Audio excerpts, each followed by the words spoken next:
o estágio, mas eu posso orientar o TCC, né? Então lá eu fico com disciplinas da área social e fico com os trabalhos de conclusão de curso no serviço social. E aí, assim que eu entro no Departamento de Serviço Social, Rubens Pinto Lira me chama para a Comissão de Direitos Humanos. É aí quando eu vou para... E quando eu chego na comissão, é logo aí que depois eu conheço vocês aqui do Rio Grande do Norte. É quando vai ter aquele seminário de educação popular, se lembra? Universidade de Educação Popular, que vocês vão para João Pessoa.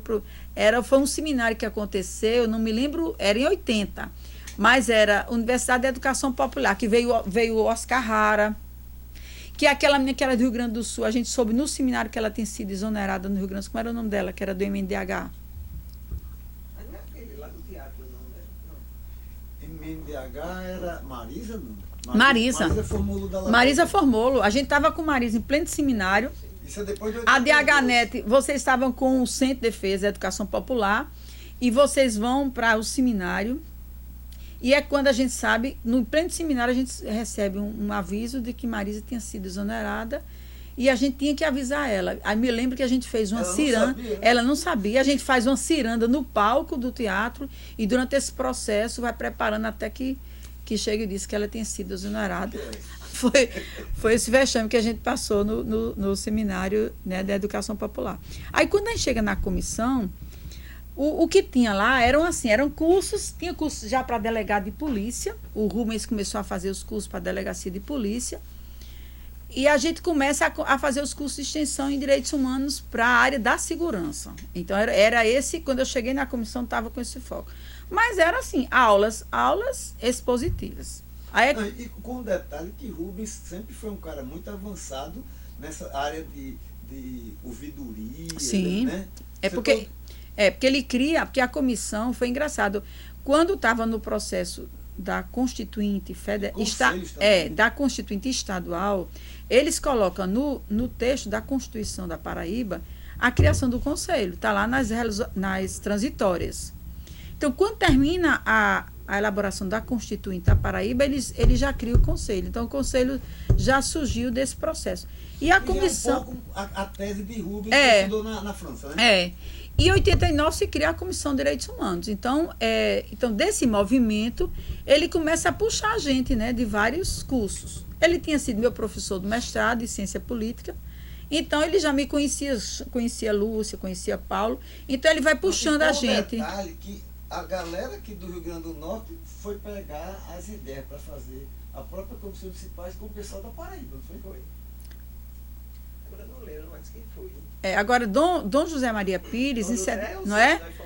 Em 76, porque, segundo, eu fui recentemente na casa de Vanderlei Caixe, em Ribeirão Preto.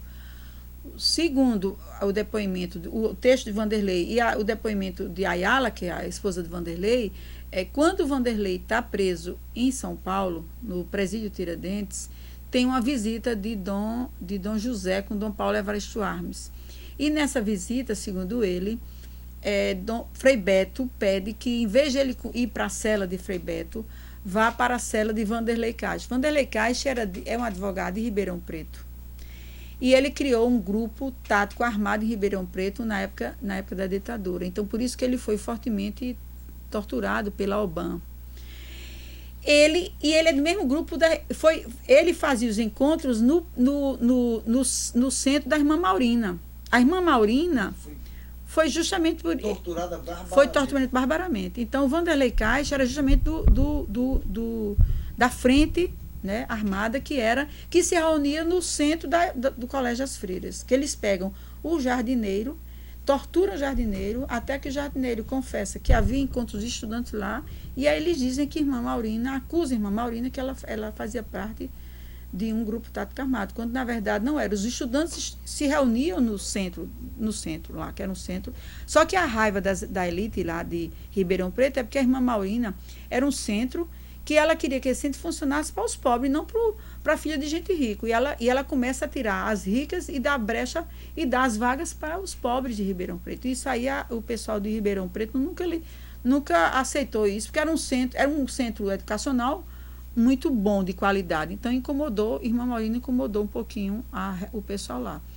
Aí, segundo a esposa de Vanderlei Castro, quando Vanderlei é preso em 77, 78, que ele é preso em São Paulo, quando Dom José vai visitar com Dom Paulo, vai na cela de Vanderlei e vê o estado de Vanderlei. Quando Vanderlei sai da prisão, ele vai para o Rio para trabalhar com o Fragoso, com aquele do grupo da... É quando a igreja, a arquidiocese, cria um grupo para trabalhar o tema da violência dentro da própria CNBB e tem uma reunião no Rio. Quando vai ter essa reunião no Rio, Vanderlei já estava no grupo de advocacia do Fragoso, não é?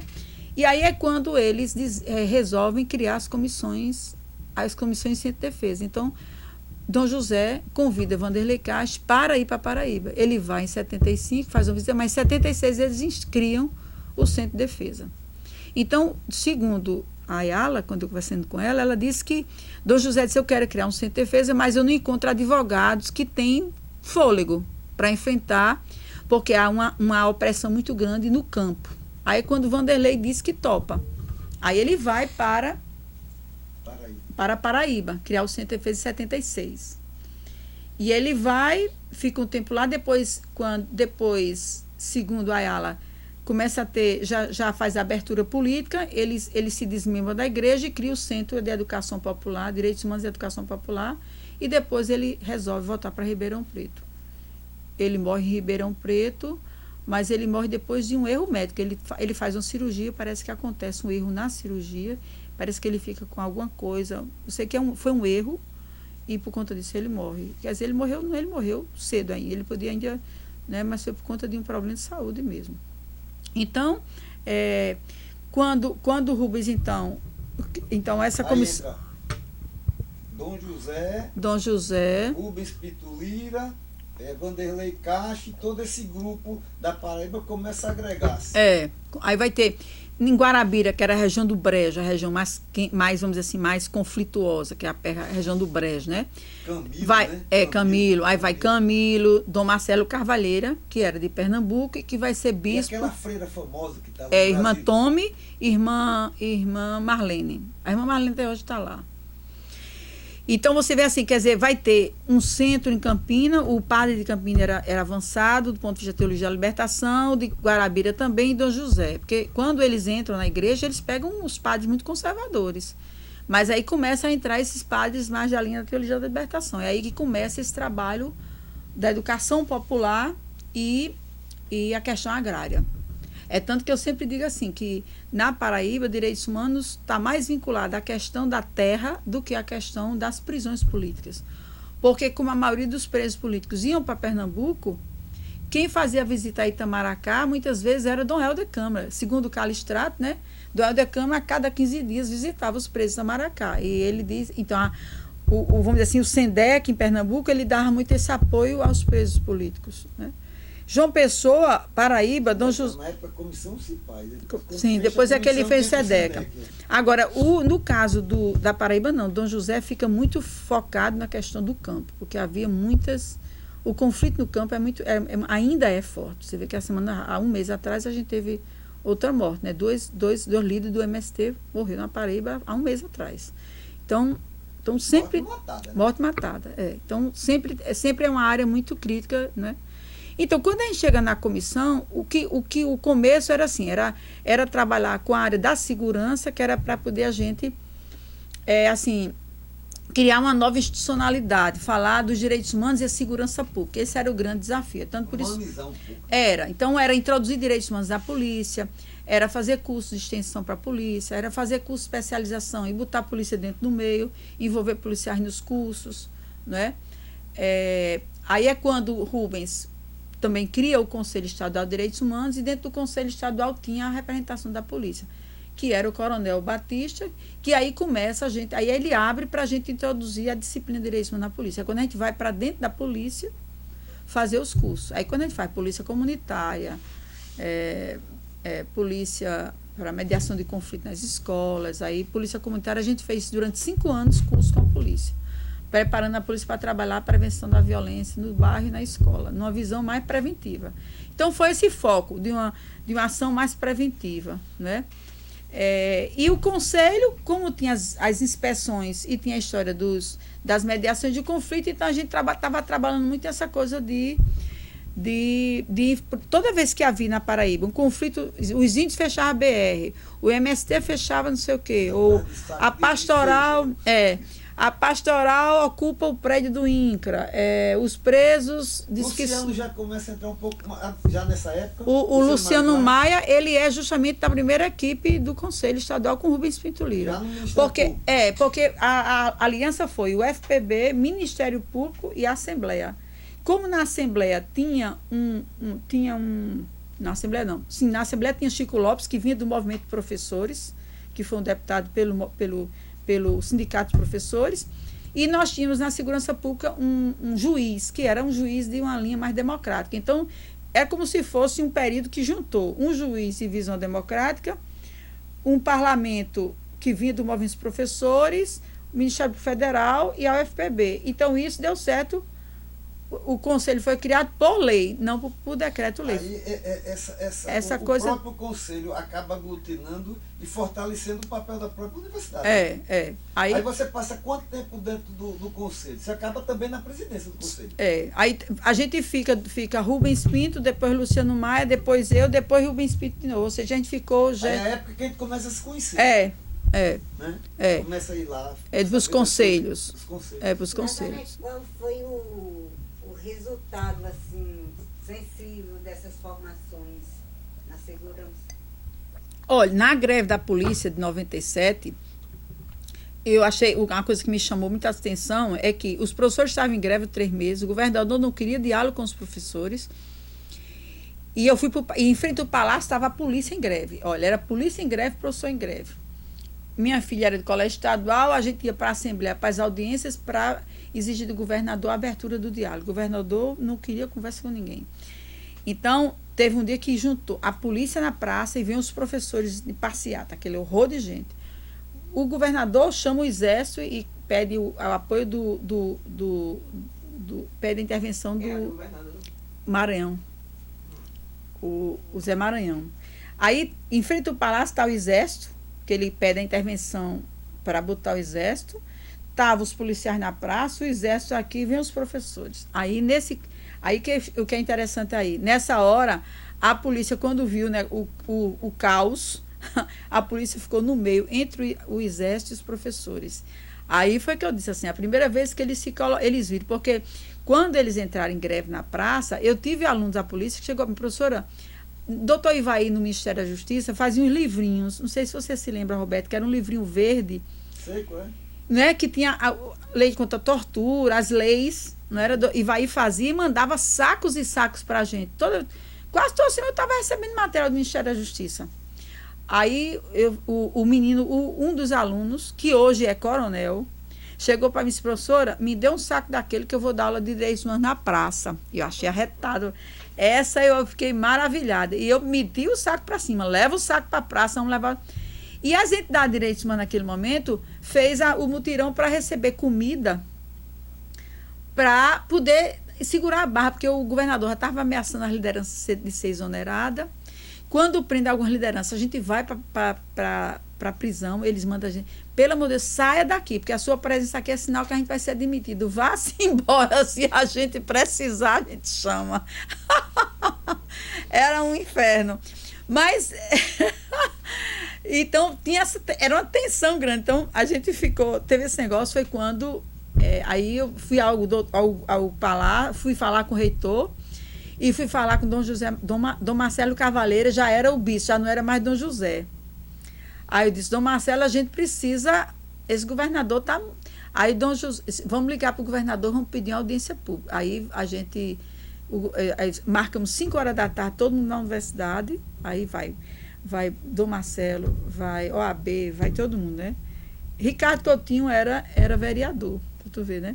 Então, se reuniu todo mundo 5 horas da tarde, tomou uma posição de entrar em contato com o governador. Aí, quando era Crispim, que era o assessor do governador. Aí disse, o que a senhora quer? A senhora quer aparecer? A senhora quer? Eu disse, não, a gente não quer nada disso. A gente só quer que o governador nos receba discretamente, sem a imprensa saber. A gente não quer que saia em canto nenhum, a gente só quer que o governador nos receba. Isso era 5 horas da tarde. Quando foi 9 horas da noite, eles responderam para a gente que podia ir para a OAB, que iam abrir a negociação. Aí lá vai tudo em para a OAB, né? Eu sei que a gente saiu 2 horas da manhã, olha, fazendo a negociação, ou seja, a greve acaba quase meia-noite para 1 hora, e 2 horas da manhã está aquele horror de polícia no meio da praça, pulando, jogando com aquela... Porque ele estava ameaçando exonerar não sei quantos policiais. Então, o negócio estava meio pesado. Mas aí, a intermediação funcionou.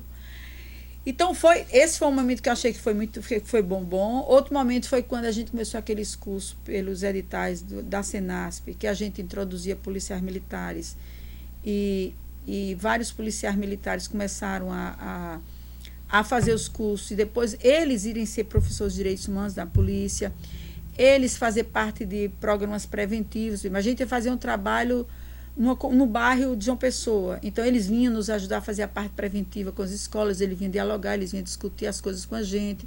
Então, a gente já começou a também introduzir, teve um projeto de extensão que a gente fez, que a gente envolveu estudante universitário e estudante de polícia, o Centro de Ensino da Polícia com o Centro da...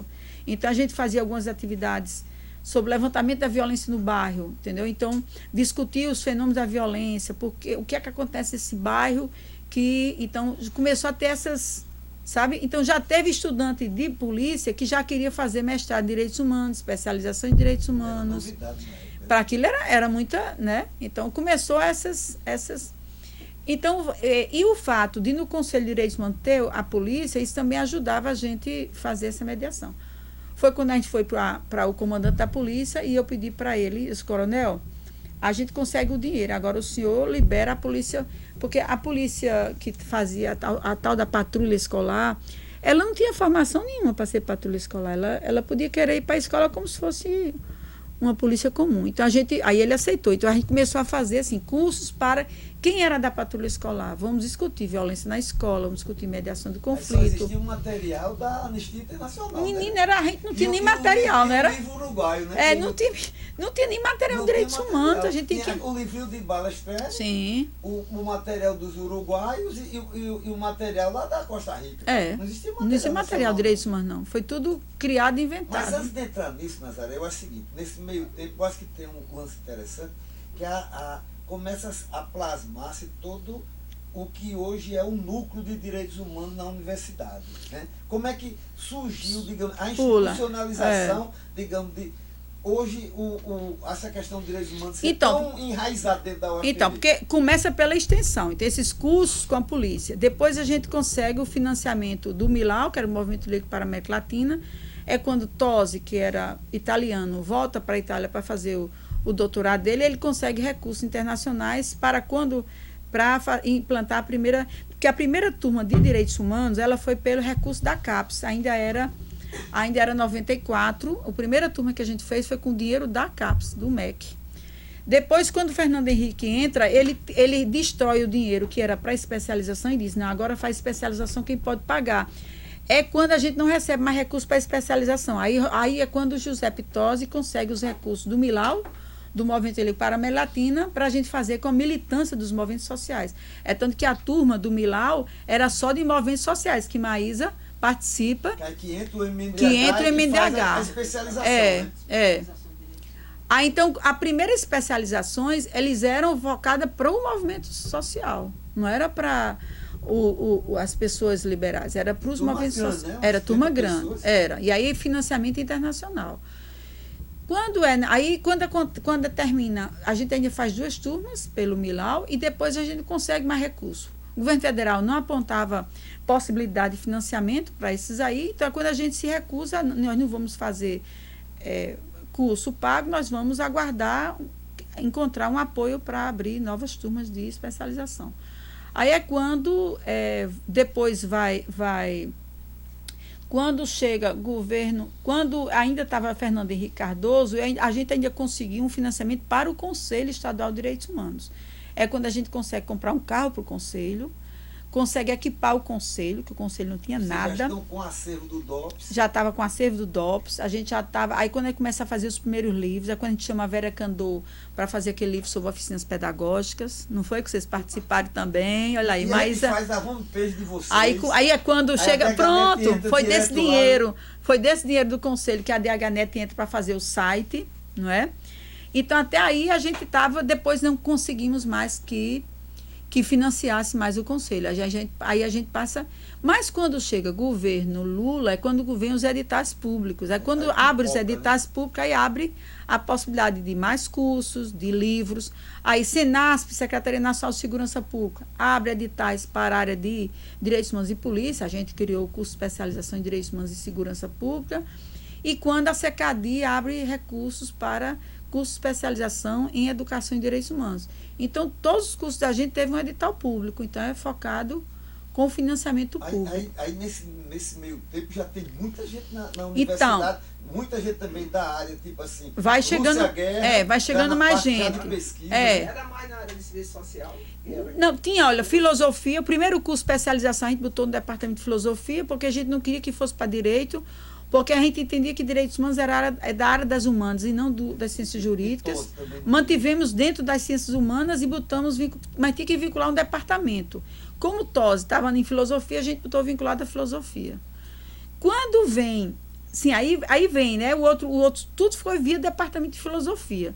Mas quando a universidade cria uma resolução que diz que os núcleos de extensão, ensino e pesquisa pode realizar curso, é quando a gente cria, então, transforma a comissão, deixa a comissão, mas cria o núcleo, porque pela resolução de núcleo a gente pode oferecer curso. É aí que a gente entra com os cursos de especialização e com os cursos de mestrado. Diferente de outros... Descamba na Rede Brasil, que é um momento alto, né? Que é um momento alto. Um pouquinho da Rede Brasil. Bom, aí. Então veja só, quando tem... Curso de mestrado, você a gente tem mestrado. O mestrado da gente não é vinculado a um departamento, é vinculado a um núcleo, porque a resolução da UFPB diz que núcleo é de ensino, pesquisa e extensão. Tanto pode fazer pesquisa, pode fazer extensão e pode fazer ensino.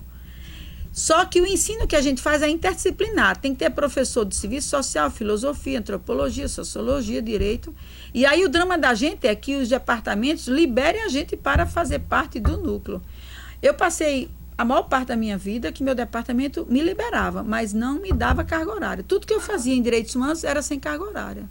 Tudo era militância, que eu até ironizava. Eu dizia assim, como é que eu faço curso de especialização e isso é militância? Olha, não pode ser, mas hoje não. Hoje eu tenho carga definida para o mestrado de Direitos Humanos, mas até pouco tempo eu trabalhei nos Direitos Humanos na universidade como se fosse uma militância, e não como se fosse um trabalho acadêmico. E a cultura ainda não era entendeu? Direitos humanos como conteúdo acadêmico mesmo, ele é uma coisa muito recente. Se a gente prestar atenção, veja só, mesmo... Foi o primeiro do país, né? Antes de todo mundo, né? Porque, veja só, a gente começa em 94, primeiro curso de especialização. Mas aí depois entra o governo Fernando Henrique e acaba o financiamento. Só vamos conseguir do Milau, da